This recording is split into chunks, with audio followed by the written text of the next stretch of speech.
Hello hi బాగున్నారా? ఈరోజు నేను పెరుగు పచ్చడి చేస్తున్నాను పొట్లకాయతోటి. ఈ 15 రోజుల నుంచి ఎంత సింపుల్గా చేయాలో అంత సింపుల్గా ఉన్నాయి నా వంటలైతే. చాలా సింపుల్గా చేసుకోవచ్చు అన్నమాట. నేను మొన్న ఇది పొట్లకాయ కూర చేసినప్పుడు ఒక చిన్న ముక్క పక్కకి ఉంచానన్నమాట.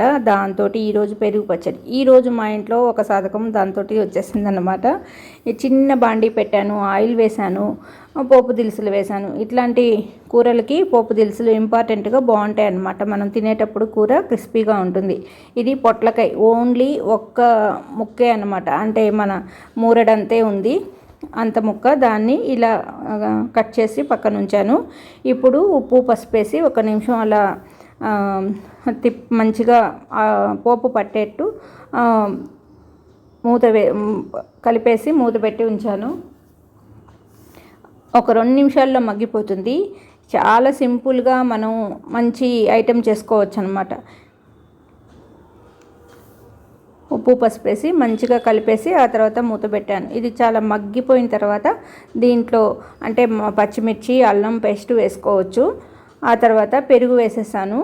పొట్లకాయ పెరుగు పచ్చడి ఈజీగా మనకు 1 డిష్ వచ్చేసింది. చూసారా? చిన్న ఒక పక్కన ఒక ముక్క పెడితే. ఈరోజు మిగిలిన కూరలతోనే నేను కూరలు చేశాను అనమాట. దొండకాయ కూర కానీ ఈ పొట్లకాయ కూర కానీ.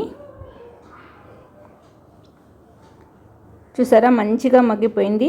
ఉప్పు పసుపు వేసి ఇలా పెట్టేసిన తర్వాత ఇప్పుడు మనము ఇది కొంచెం చల్లారాక పెరుగు కలిపేసుకుందాం. దీంట్లో అల్లం పచ్చిమిర్చి కూడా వేసేసి కరివేపాకు కొత్తిమీర కూడా వేసుకోవచ్చు. ఒక 2 మినిట్స్ అయ్యాక స్టవ్ ఆఫ్ చేసేసాను. 2 మినిట్స్ అయ్యాక నేను పెరుగు కలుపుతాను. చాలా టేస్టీగా ఉంటుంది. ఇది అన్నంలోకి బాగుంటుంది, చపాతీల్లోకి బాగుంటుంది, ఉట్టిగా తిన్నా బాగుంటుంది.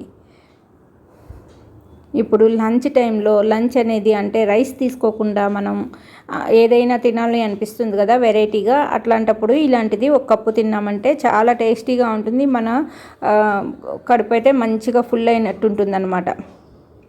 మనం పొట్లకాయ తింటున్నాము, పెరుగు తింటున్నాము, మంచిగా ఫుల్గా ఉంటుంది లంచ్లో. ఇది 1 కప్పు తీసుకున్న డైటింగ్ చేసేవాళ్ళు.